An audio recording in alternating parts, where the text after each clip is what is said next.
बोलिए सरस्वती माता की जय। बोलिए श्री रामचंद्र भगवान की जय। जय श्री राम।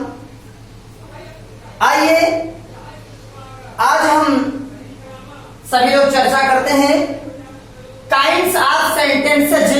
इस पर आज हम स्टडी करेंगे। तो काइंड्स ऑफ सेंटेंसेज वाक्यों के प्रकार। तो इसके पहले हम एक बार पुनः आपको बता दें, पहले भी बता चुके हैं कि पहले हम वाक्य को देखें क्या होता है, सेंटेंस क्या होता है। तो आपको पहले बताया जा चुका है कि a group of words which makes a complete sense is called a sentence.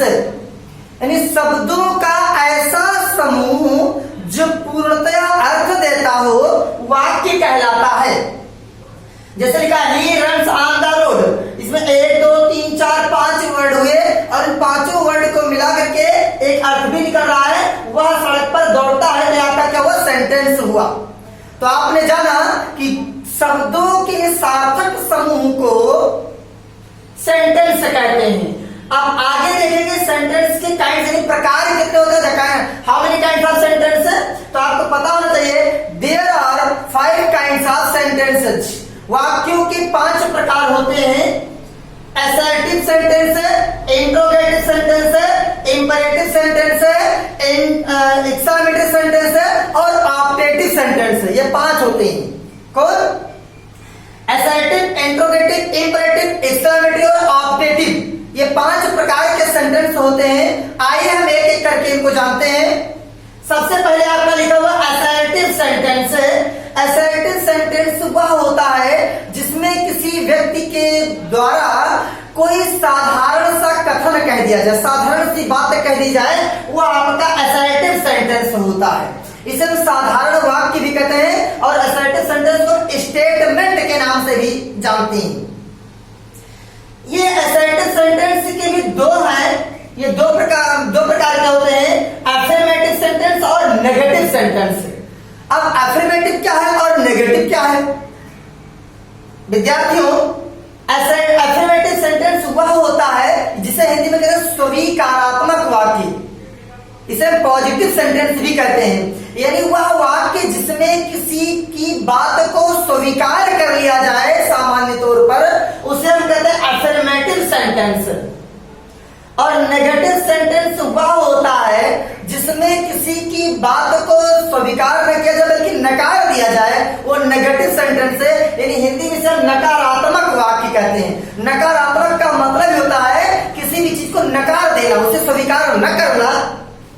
जैसे एग्जाम्पल के तौर पर आपके नीचे सेंटेंस लिखे हुए हैं, ही रन्स ऑन द रोड, वह सड़क पर दौड़ता है। ये आपका असर्टिव सेंटेंस है और असर्टिव में यह अफर्मेटिव सेंटेंस का वाक्य है, क्योंकि इसमें कथन को स्वीकार किया जा रहा है। वह सड़क पर दौड़ता है, इसमें हम स्वीकार कर रहे हैं कि हाँ वह सड़क पर दौड़ने का कार्य करता है। तो इस प्रकार यह आपका अफर्मेटिव सेंटेंस हुआ। ऐसा ही runs on the road, I am going to school, मैं स्कूल जा रहा हूं, बात को स्वीकार किया जा रहा है। ये भी आपका अफर्मेटिव सेंटेंस है, असर्टिव सेंटेंस के अंतर्गत है। ही ईट्स द फूड, वह भोजन करता है, ये आपका असर्टिव सेंटेंस है और उसमें असर्टिव में अफर्मेटिव है। आप इसी में देख रहे हैं नेगेटिव सेंटेंस जिसमें नकारात्मक हो, इसमें नॉट या नेवर खास करा जाए। जैसे लिखा है he does not run on the road, he does not run on the road, वह सड़क पर नहीं दौड़ता है। इसमें हम बात को क्या कर रहे हैं, नकार रहे हैं। वह सड़क पर नहीं होता है, अर्थात सड़क पर दौड़ने वाले कार्य को नकार रहे हैं, स्वीकार नहीं कर रहे हैं। तो यह अस्वीकार होने के कारण नकारात्मक वाक्य है और इसीलिए he does not run on the road यह आपका नकारात्मक यानी कि नेगेटिव सेंटेंस के अंतर्गत आता है। जैसे he does not eat food, वह खाना नहीं खाता, इसमें बात को स्वीकार नहीं किया जा रहा है खाना खाने के लिए। I am not going to market, मैं बाजार नहीं जा रहा हूं, इसे बाजार जाने की बात को स्वीकार नहीं किया जा रहा है, नकारात्मक है। इसमें कार्य के न होने के बारे में बताया जा रहा है। और ऐसे कंडीशंस में जब किसी कार्य के होने की बात को नकार दिया जाए तो वहां पर आपका नेगेटिव सेंटेंस होता है, अर्थात किसी कथन को स्वीकार किया जाए कथन को स्वीकार न किया जाए तो आपका नेगेटिव सेंटेंस यानी कि इसे नकारात्मक वाक्य कहते हैं। इसमें नेवर भी आता है, he never goes to school, वह विद्यालय कभी नहीं जाता है। इसमें कभी नहीं आ गया है, लेकिन नेगेटिव सेंटेंस आपका हुआ। तो आपने असर्टिव सेंटेंस को कैसे देखा? पांचों में से पहला असर्टिव सेंटेंस है जिसमें बात को साधारण रूप से कहा जाता है। ये दो है, अफर्मेटिव और नेगेटिव। अफर्मेटिव में किसी बात को स्वीकार किया जाता है और नेगेटिव में उस बात को स्वीकार नहीं किया जाता, लेकिन नेगेटिव नकारात्मकता होती है, उसमें नकारात्मक कथन होते हैं। इसी क्रम में दूसरा आप नीचे देख रहे हैं इंट्रोगेटिव सेंटेंस।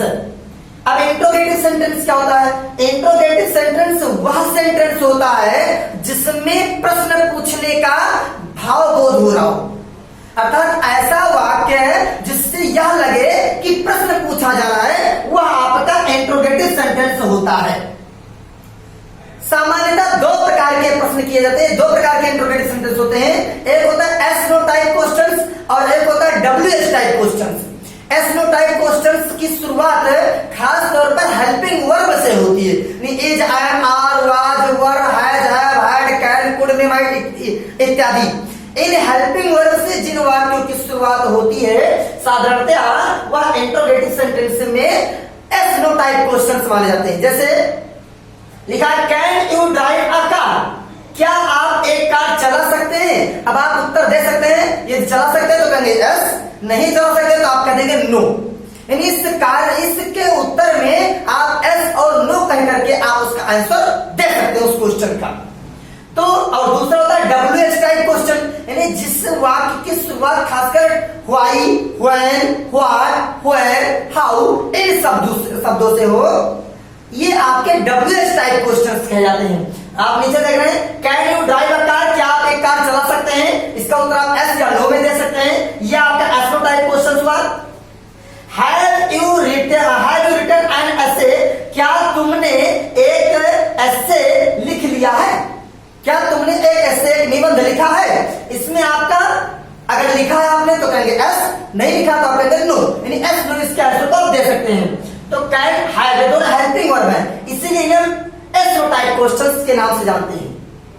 और प्रश्न भी किया जा रहा है, प्रश्न किया जा रहा है इसलिए इंट्रोगेटिव सेंटेंस है। Can you drive a car, क्या आप एक कार चला सकते हैं? यानी इस वाक्य से प्रश्न पूछा जा रहा है आपके कार चलाने के बारे में, क्या चला सकते हैं कि नहीं चला सकते हैं। Have you written an essay, क्या आपने एक एसे लिखा है, एक निबंध लिखा है? इसमें आपसे प्रश्न किया जा रहा है कि आपने लिखा है कि नहीं लिखा है, ये इसीलिए इंट्रोगेटिव सेंटेंस हुए। अब तीसरा सेंटेंस आप देख रहे हैं who is your class teacher, आपका क्लास टीचर कौन है? आपका क्लास टीचर कौन है? अब तुम एस या नो में उत्तर नहीं दे सकते हो। जैसे कहा who is your class teacher, आपका क्लास टीचर कौन है? तो बोले एस, नो, नहीं, ऐसा आंसर आप नहीं दे सकते। आपको उस प्रश्न के उत्तर में आपको एस नो ना कह करके उसका जवाब देना होगा, उस टीचर का नाम बताना होगा जो आपका क्लास टीचर है। यहाँ पर एस नो से इसका उत्तर आप नहीं दे सकते, और इसीलिए इसको WH टाइप क्वेश्चंस कहते हैं, और इनसे भी प्रश्न पूछने का ही बोध होता है। इसी प्रकार अगला लिखा है why have you broken this toy, तुमने इस खिलौने को क्यों तोड़ा है? Why have you broken this toy, तुमने इस खिलौने को क्यों तोड़ा है? यहां पर भी आप एस और नो में इसका उत्तर नहीं दे सकते, इसमें आपको तोड़ने का कारण बताना होगा, और इसीलिए WH टाइप क्वेश्चंस कहे जाते हैं, और इनसे प्रश्न पूछा जा रहा है, इसलिए इंट्रोगेटिव सेंटेंस है। इस प्रकार से आपका इंट्रोगेटिव सेंटेंस वह होता है जिनसे प्रश्न पूछा जा रहा हो। Who are you, where do you live, how are you, who is your class teacher, who is your father, what is your father, इस प्रकार के जो प्रश्न होते हैं ये आपके इंट्रोगेटिव सेंटेंस कहे जाते हैं। अर्थात असर्टिव सेंटेंस से आप किसी बात को स्वीकार या ना स्वीकार करते साधारण बात होती है। इंट्रोगेटिव सेंटेंस में आप प्रश्न पूछने का बोध करते हैं। इसके बाद आपका तीसरा आता है इंपरेटिव सेंटेंस। इंपरेटिव सेंटेंस खास तौर पर यह आपके स्पीकिंग में बहुत काम आता है। इसे आप अक्सर छोटे छोटे वाक्य होते हैं खास तौर पर, इसीलिए आप इन्हें आसानी से बनाने की कोशिश दीकर कर सकते हैं और इन्हें आप अच्छे से जानें। इंपरेटिव सेंटेंस क्या होता है? इन्हें कहते हैं आदेशात्मक वाक्य, अर्थात वह वाक्य जिससे आदेश, सलाह, सुझाव, निवेदन आदि चीजों का बोध हो, आदि भावों का बोध हो, वह हमारा इंपरेटिव सेंटेंस कहलाता है। जैसे लिखा हुआ है please sit here for some time, कृपया कुछ समय के लिए यहां बैठो। यहां से निवेदन किया जा रहा है कि कृपया कुछ समय के लिए यहां बैठो। यह आपका इंपरेटिव सेंटेंस हुआ। ध्यान रखें, इंपरेटिव सेंटेंस में सामान्यतः सब्जेक्ट नहीं लिखा जाता है, क्योंकि सब्जेक्ट छिपा हुआ होता है। क्योंकि आदेश, सलाह, सुझाव, निवेदन आप उसी से कर सकते हैं जो आपके सामने अवेलेबल मौजूद हो, और जो व्यक्ति मौजूद होता है उसका नाम लेना हम ज्यादा उचित नहीं समझते हैं बोलने में, और इसीलिए इनमें इंपरेटिव सेंटेंस की शुरुआत में सब्जेक्ट नहीं लिखा होता है। सब्जेक्ट होता है लेकिन छिपा हुआ होता है। जैसे कहा गया please sit here for some time, कृपया यहां कुछ समय के लिए बैठिए। तो आप किसी को कह रहे हैं बैठने के लिए ना, कोई व्यक्ति है लेकिन उसका हमने नाम नहीं लिया है, यह आपका इंपरेटिव सेंटेंस हुआ। अगला दूसरा, कम टू मी, मेरे पास आओ। यहां पर भी किसी को बताया जा रहा है कि मेरे पास आओ, और उसे हम आदेश दे रहे हैं कि मेरे पास आओ, कम टू मी। यह आपका इंपरेटिव सेंटेंस हुआ। ऑलवेज ओबे योर एल्डर्स, सदैव अपने बड़ों का आदर, सदैव अपने बड़ों का कहना मानो। यहां पर हम आपको सुझाव दे रहे, सलाह दे रहे हैं। हम आपको सलाह दे रहे हैं कि आप अपने बड़ों का कहना माने, और इसीलिए ये आपका इंपरेटिव सेंटेंस है। यानी जिन वाक्यों से आदेश, सलाह, सुझाव, निवेदन आदि चीजों का बोध हो, वह आपका इंपरेटिव सेंटेंस होता है। साधारणतः इंपरेटिव सेंटेंस में सब्जेक्ट नहीं लिखा होता है। इन वाक्यों की शुरुआत वर्ब से होती है, प्लीज से होती है, ऑलवेज से होती है, नेवर से होती है, या डू नॉट आदि शब्दों से होती है। इस प्रकार से आपका इंपरेटिव सेंटेंस हुआ।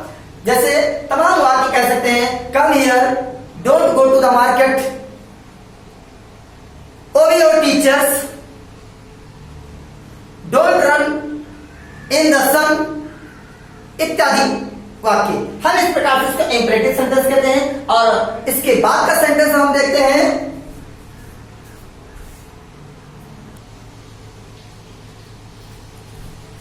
हाँ, आप चौथा नंबर देखते हैं, और चौथा आपका नंबर है एक्सक्लेमेटरी सेंटेंस। एक्सक्लेमेटरी सेंटेंस का मतलब होता है विस्मय बोधक वाक्य, यानी वह वाक्य जिससे मुझे विस्मय हो। यानी विस्मय कब होगा? या तो अत्यधिक खुशी, अत्यधिक दुख, या कोई चौंकने वाली बात। यानी ऐसा सेंटेंस जिससे हमारे हृदय में एक अजीब प्रकार की हलचल पैदा हो जाए उसे सुन करके, उस वाक्य को, उस बात को, वो हमारा एक्सक्लेमेटरी सेंटेंस होता है। इसमें अत्यधिक खुशी, अत्यधिक दुख, या कोई बहुत बड़ी पीड़ा, या ऐसा समाचार जो शायद अविश्वसनीय हो, जो मुझे विस्मय में डाल दे, मेरे हृदय की धड़कनों को थोड़ी देर के लिए स्तब्ध कर दे, वो आपका होता है एक्सक्लेमेटरी सेंटेंस। जैसे आप देख रहे हैं, पहला सेंटेंस है एग्जाम्पल के तौर पर, हाँ, एक बात और याद रखिएगा, इन सेंटेंस में एक्सक्लेमेशन मार्क का भी प्रयोग करते हैं। जो आप देख रहे हैं लगा हुआ है, ये एक्सक्लेमेशन मार्क होता है। इस प्रकार से एक्सक्लेमेशन मार्क का प्रयोग करते हैं, जो आपके सेंटेंस में सब में है। पहला सेंटेंस लिखा है, hurrah we have won the match. Hurrah का प्रयोग तब करते हैं जब कोई खुशी की बात हो, अत्यधिक खुशी हो। Hurrah, hurrah we have won the match, अरे बड़ी खुशी की बात है, हमने मैच को जीत लिया है। यहाँ पर मैच के जीतने की अत्यधिक खुशी है, और इसीलिए यह आपका एक्सक्लेमेटरी सेंटेंस है, और इस वाक्य में हुर्रा का प्रयोग भी किया गया है, और आपका एक्सक्लेमेशन मार्क भी लगाया गया है। इसलिए विस्मय में डाल रहा है, मुझे अत्यधिक खुशी दे रहा है, इतना खुशी कि ये एक्सक्लेमेटरी सेंटेंस के तरह। दूसरा हमारा है एलास यू हैव फेल्ड, यहाँ पर अत्यधिक दुख की बात है। एलास, अरे बड़े दुख की बात है। यू हैव फेल्ड, तुम फेल हो गए हो। यहाँ पर मैच को जीतने की बात थी, खुशी थी, यहाँ पर फेल होने की बात है। यू हैव फेल्ड, अरे बड़े दुख की बात है, आप तो फेल हो गए। यहाँ पर एलास शब्द से आपको दुख बोध हो रहा है, यू हैव फेल्ड, आप फेल हो गए हैं, और इसीलिए आपका एक्सक्लेमेटरी सेंटेंस है। इसमें एक्सक्लेमेशन मार्क को भी लगाया गया है। ये hurrah, alas, oh my God, oh, ये सभी शब्द जो होते हैं ये फीफी, ये सभी शब्द आपके एक्सक्लेमेशन वर्ड कहलाते हैं, एक्सक्लेमेशन वर्ड। और इस प्रकार से इनसे सेंटेंस का निर्माण करते हैं। तीसरा sentence, how bravely you acted, how bravely you acted, तुमने कितनी बहादुरी पूर्वक कार्य किया, अर्थात उनकी बहादुरी के कार्यों को देख करके शाबाशी देने का मन कर रहा है, इतने अच्छे कार्यों को किया है और उनके कार्यों को देख करके मेरे अंदर एक गदगद, एक खुशी बना रहा है, और इसलिए आपका सेंटेंस क्या है, एक्सक्लेमेटरी सेंटेंस है, और सब में आपका एक्सक्लेमेशन मार्क का प्रयोग भी किया गया है। अर्थात वह वाक्य जिससे अत्यधिक खुशी, अत्यधिक दुख या ऐसे भावों को व्यक्त किया जाए जो हमारे हृदय में एक हलचल पैदा कर दे, एक प्रकार का ऐसा सिचुएशन पैदा कर दे कि हड़बड़ाहट हो जाए खुशी की या दुख की, यह आपका होता है एक्सक्लेमेटरी सेंटेंस। इसी के नीचे आपका लिखा हुआ है पांचवा सेंटेंस, जो है आपका ऑप्टेटिव सेंटेंस। इसे हम कहते हैं इच्छा सूचक वाक्य। ऑप्टेटिव सेंटेंस में इच्छाओं की बात किया, इच्छा, श्राप या प्रार्थना आदि चीजों का बोध होता है, वह हमारा ऑप्टेटिव सेंटेंस होता है। जैसे कह दिया गया, इनमें भी साधारणतया एक्सक्लेमेशन मार्क का प्रयोग करते हैं, एक्सक्लेमेशन मार्क, लेकिन कभी कभी ऐसा होता है कि इनका प्रयोग नहीं भी होता है, लेकिन साधारणतः अधिकतर ऐसा होता है। देखेंगे, may you be happy, may you be happy, आप खुश रहें। यहां पर मेरी इच्छा व्यक्त है, मैं इच्छा व्यक्त कर रहा हूं कि आप खुश रहें, आपके खुश रहने की मेरी इच्छा है कि आप खुश रहें। मे यू लिव लॉन्ग, आप लंबे समय तक जिए, ये मेरी आकांक्षा, मेरी इच्छा है कि आपकी उम्र लंबी हो, आप लंबे समय तक जिए। ये आपका ऑप्टेटिव सेंटेंस हुआ। Oh that I was a minister, अरे काश मैं मंत्री होता, मंत्री बन जाता। और ये आपका क्या है, एक ऐसी इच्छा की जा रही है जो शायद मुश्किल हो, मुश्किल नामुमकिन हो, और ऐसे जो अत्यधिक मुश्किल चीज हो उसकी कल्पना की जाए तो वहां पर एक चीज और लिखा, आई के साथ हुआ लगाया जाती है, आई के साथ वाज लगाया जाता है, लेकिन इसकी चर्चा हम आगे पार्ट में आएगा समय तो इसकी चर्चा भी करेंगे कि कैसे आई के साथ हुआ लगाया गया। तो ओ that I were a minister, काश मैं एक मंत्री होता। यहां पर एक ऐसी कल्पना की जा रही है जो बहुत बड़ी इच्छा है, और ये आपका ऑप्टेटिव सेंटेंस हुआ। यह कह दिया गया, मे यू डाई सून, आप शीघ्र मर जाए, यहां पर आपको अभिशाप दिया गया, श्राप दिया गया। मे गॉड ब्लेस यू, भगवान आपका भला करे, यहां पर आपके लिए प्रार्थना की गई ईश्वर से, और यहां पर ये आपके ऑप्टेटिव सेंटेंस हुए। यानी कि आपके सेंटेंस जो काइंड ऑफ सेंटेंस हैं, ये 5 प्रकार देखा आपने, असर्टिव, इंट्रोगेटिव, इंपरेटिव, एक्सक्लेमेटिव और ऑप्टेटिव। असर्टिव से साधारण कथनों को व्यक्त किया जाता है, ये अफर्मेटिव, नेगेटिव 2 कथन में होते हैं। इंट्रोगेटिव जिनमें प्रश्न पूछा जाए, ये भी 2 प्रकार से डब्ल्यूएच टाइप क्वेश्चन और एसओ टाइप क्वेश्चन होते हैं। इसके बाद में आपने इंपरेटिव सेंटेंस को देखा जिसमें आदेशात्मक वाक्य होते हैं, और एक्सक्लेमेटरी जो कि आपको विस्मय में डाल दे, और ऑप्टेटिव सेंटेंस जो कि इच्छा सूचक वाक्य होते हैं। इस प्रकार से आपने सेंटेंस के 5 काइंड्स को देखा। अब इसके आगे हम लोग अगले वीडियो में अगली बिंदु पर चर्चा करेंगे। जय हिंद, जय भारत, जय श्री राम।